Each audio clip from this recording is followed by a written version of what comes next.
Thank you very much. But you see, every time I see how good my wife look, I go and I jog another mile. Because I don't want to leave her for nobody, you see. You can't blame me, right? Okay, good to be here. Sorry just to be under these measures and occasions, but I'll listen to this song and I will then speak.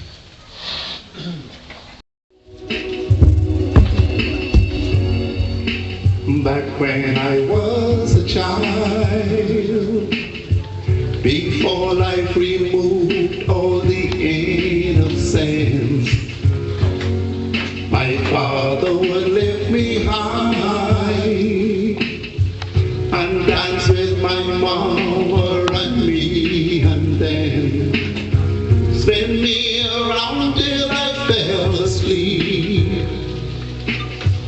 Then up the stairs he would carry me, and I knew for sure I was loved if I could get another chance, another walk, another dance with him. I'll play a song that would never, never end, for I love, love, love.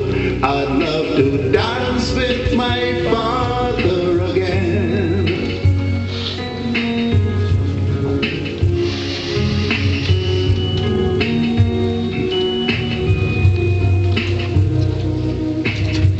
When me and my mama would disagree, to get my way I would run from her to him. He'd make me laugh just to comfort me, finally make me do just what my mama said. Later that night when I fell asleep, he'd slip a dollar under my sheet. Never dreamed that he would be gone from me.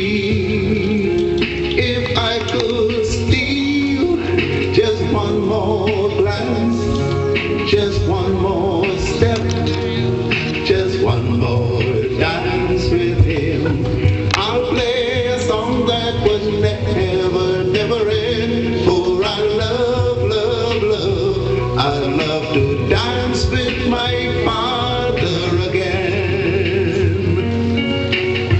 Sometimes I listen outside the door. I heard my mama cry for him. I pray for her even more than me. I pray for her even more than me.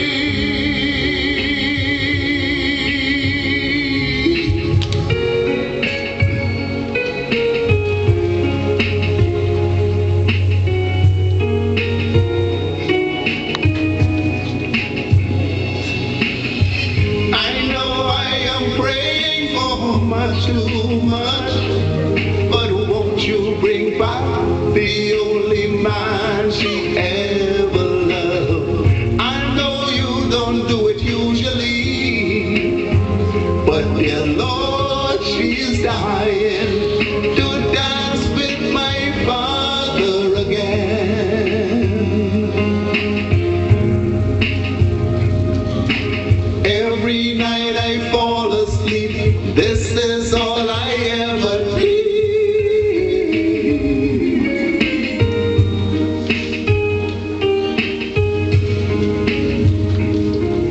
To dance with my father again.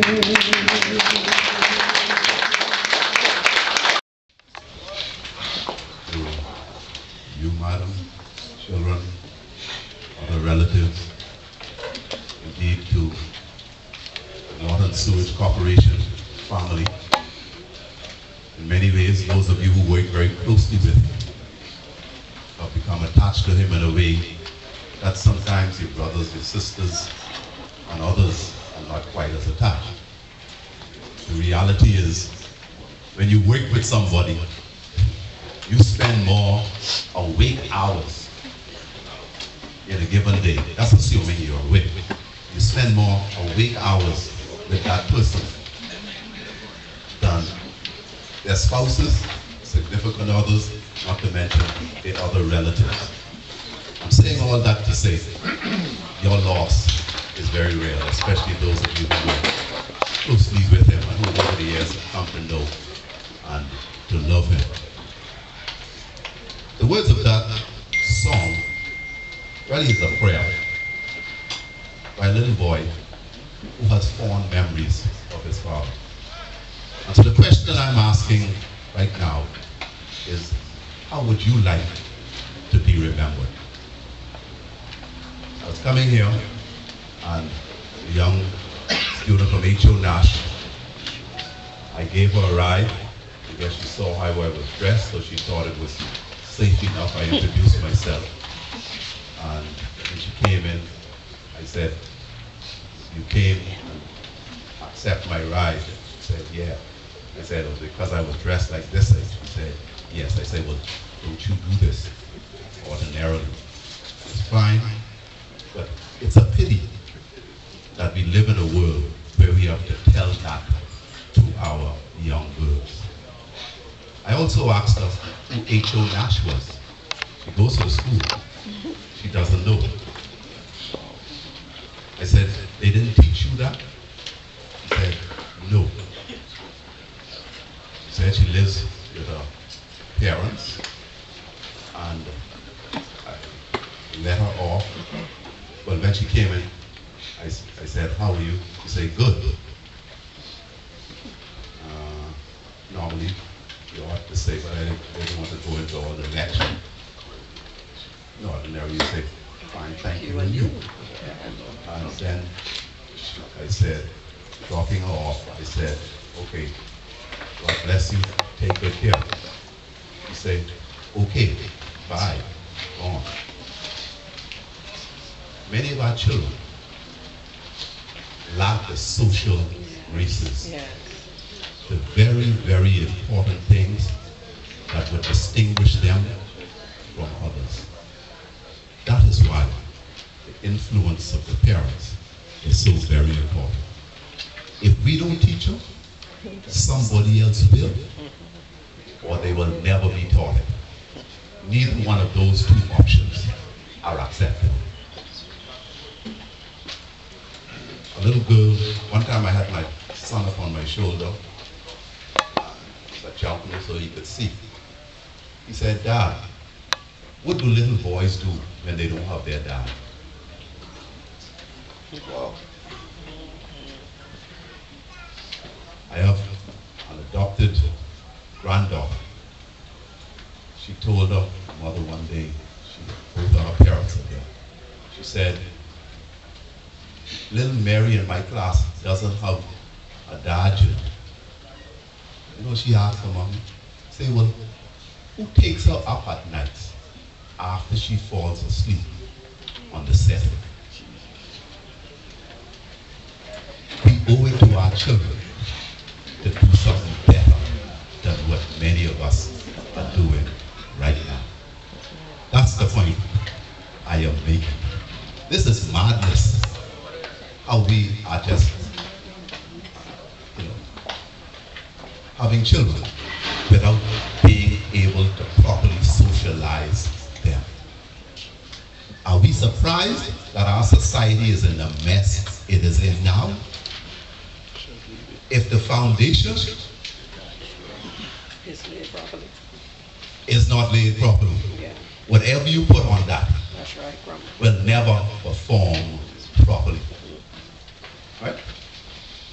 Fellows who lay in the pipes, you put that cement there properly. Whatever you do down the road, there'll always be a leak somewhere. You will never have maximum capacity. That is just so. When you're dealing with the human capital, the most important gift of all, these little angels right here. And I ask, how would we want to be remembered? It is particularly true for us men, because we know some of us have done some things, some of us have some children that we ain't looking after. And if that's the case with anybody here, it's never too late to do what is right. Pursue it.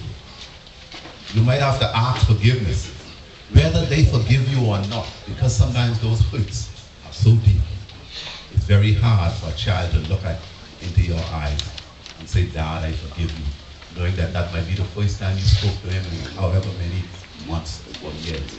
It ain't easy, but it's an exercise that needs to be done. How would you want to be remembered? And of course, lady passed by my street this morning. I was coming out of my car at 7 o'clock. She said, Father, that was a good talk you gave the other day. I said, got one compliment. so she said, she stopped. She said, I'm 60 years old and I'm just having my first grand. I told her, yeah, what? You're right. Okay, but you know what she said? And this is important. She said, I told my 4 children, I didn't get it right, but I want you to get it right. You see where I'm coming from? Yes. We must stop the madness. Yes. Just because you make a mistake or something that you know you shouldn't have done, doesn't mean you can't teach the children. Right. Because sometimes they want to throw it in your face, you had your chance, you make your mistake. You could tell them, yeah, I make my mistake. In fact, you was my mistake. Now you can't tell them that.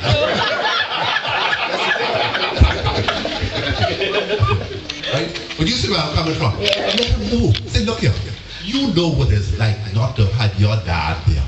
Is that what you're going to do for your children? You know how you felt when your daddy didn't show up. Is that what you want to perpetuate? Come on, this is madness. This has everything to do with the quality of social life in this country. If we don't get this right, I don't care how many NHI, how many Bahamas or any place, or how many jobs open up at water and sewage, and plenty go open up now. And then as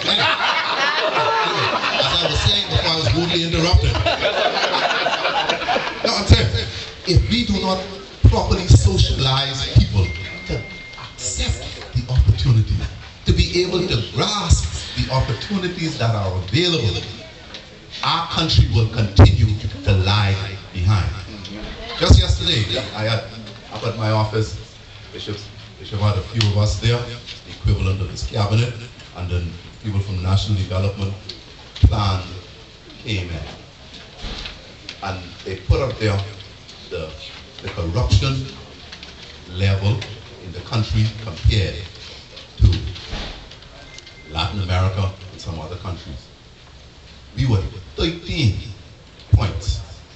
The other countries in Latin America were like 7 in corruption, in graft, in teeth, in other words. Right? 20 pieces of pipe on the back of the truck, the job only calls for 10, the other 10 go. I mean, I know that doesn't happen at water and sewage, but I'm just saying that as you think of that is, they are the hard statistics. Hard statistics. I didn't create them. Then when it came to productivity, again, on a graph, it was shown that we are way, way down. That is madness. That is crazy. We got to change some things. We got to learn to get it right. Now I know some of us have been doing some things for a long time, and it's harder to change.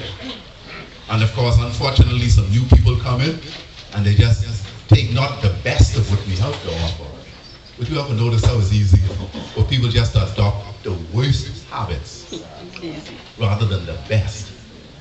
The person who works the hardest. Model yourself after that, young man, young lady. lady, look at that.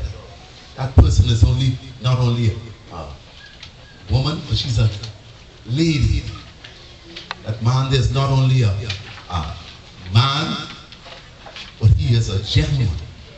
Those social graces, the things that we need to impart to our children. Let us remember Ezzetis for the best that he represented. Yes, there are some things about his life that we wouldn't want to perpetuate. You know something?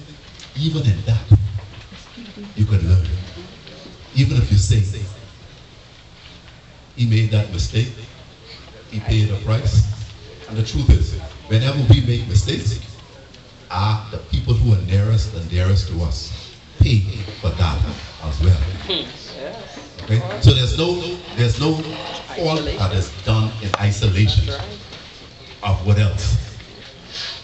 That's the fact. That's the bad news. The good news is that we still are here this morning and we can make a difference. We can say, you know, somebody so and such a person went down the road, I'm going to do things differently. I'm going to make sure that I'm not more aware of LeBron James or Tom Brady's statistics than my own children's GPA. That I'm going to spend time with my children, perfecting the skills that they have, rather than going about all around the place all hours of the night looking for what you ain't put down. You know, at some point, and I'm going to get my validity, my self-esteem, not because of the number of children I have, but rather the quality of life that I'm able to give them. And whether you're married or not, you owe it to your children.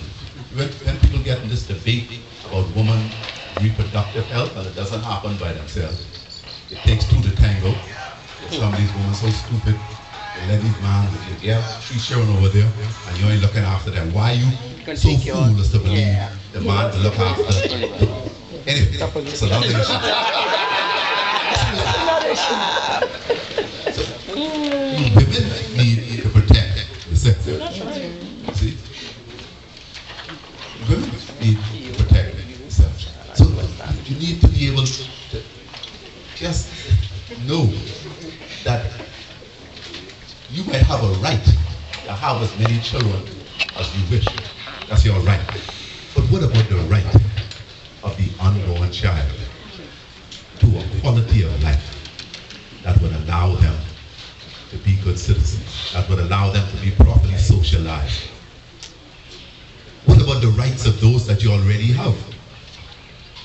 For God's sake, man, if you're only making $400 a week, you ain't got to be a genius to know that it's easier to split that by 3 than it is by 4 or 5. And you've heard me say, the rich get richer and the poor get richer. It happens all the time. You ever see anything? You're right. Rich people with any bunch of children? You're right, John. No, at some point, let's stop the madness. Let's stop it. Talk about majority rule in this country. If you are born in marriage, you are statistically abnormal. The 2/3 being born out, that is madness. And if we believe we can build a country like that, then you better wake up. We can't. That's the reality. But you know what? Reality could change with every new attitude that we bring to the situation. You could say, yes, it happened in the past, and there's nothing you could do about the past. But there's everything you could do about availing yourself of the present opportunities so that you could determine what the future is going to be. I want us to reflect on the question, how would we like to be remembered? If you were being eulogized here, what would be said about you? Good colleague, show up on time, sensitive to those around you. When you see that somebody's having a bad day, you help them out. Not only because one day it might be you, But whether it's you or not, that's the brother or the sister who is working with you. That's the one that you have grown to become accustomed to it. And of course, are you a friendly face? Are you one who brings solutions? Or do you bring problems to the situation? Think about your life. Every death, especially death involving people of our own age group. Right? I look back now, number of students who were finished St. John's, me in the class of 68, are passed. I'll be 65 in June. But we are moving off the scene. We have to work to make ourselves obsolete. Those of you who have skills, pass them on to others. You owe it to them. You owe it to your children. You owe it to the corporations. You owe it to the Bahamian people. You should be working yourself into being obsolete. In other words, if you're working in a department and things can fall apart because you're in there, especially if you're a supervisor, then something is radically wrong with the way you are managing the people there. Full stop. But as you can say, let me come here, man. Let me teach you as much as I know, or as much as you're prepared to learn. Because you know, some people don't let them be into some school or something that they get with a BA, you know, the being away.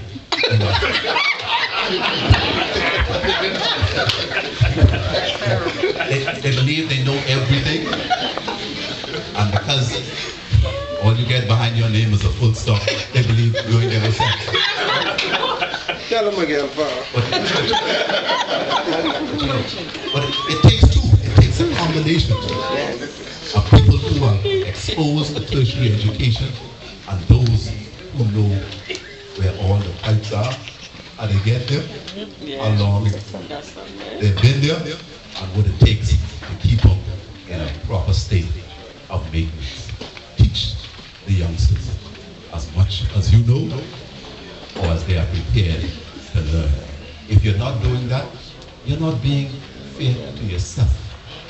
Like the late Miles Monroe would say, success without succession is really failure.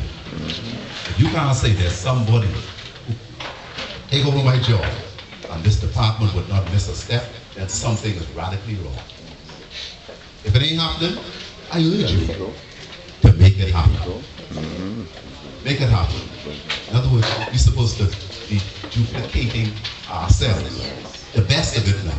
We duplicate it anyway. Sometimes it's the worst, but let's give our youngsters the best of what we have to offer. So we thank God for Ezzetis. We offer you our sympathy. We can't imagine your pain, but you have a supportive family here that will continue to pray for you and support you. And may God continue to grant you His grace, mercy, and comfort. Thank you very much.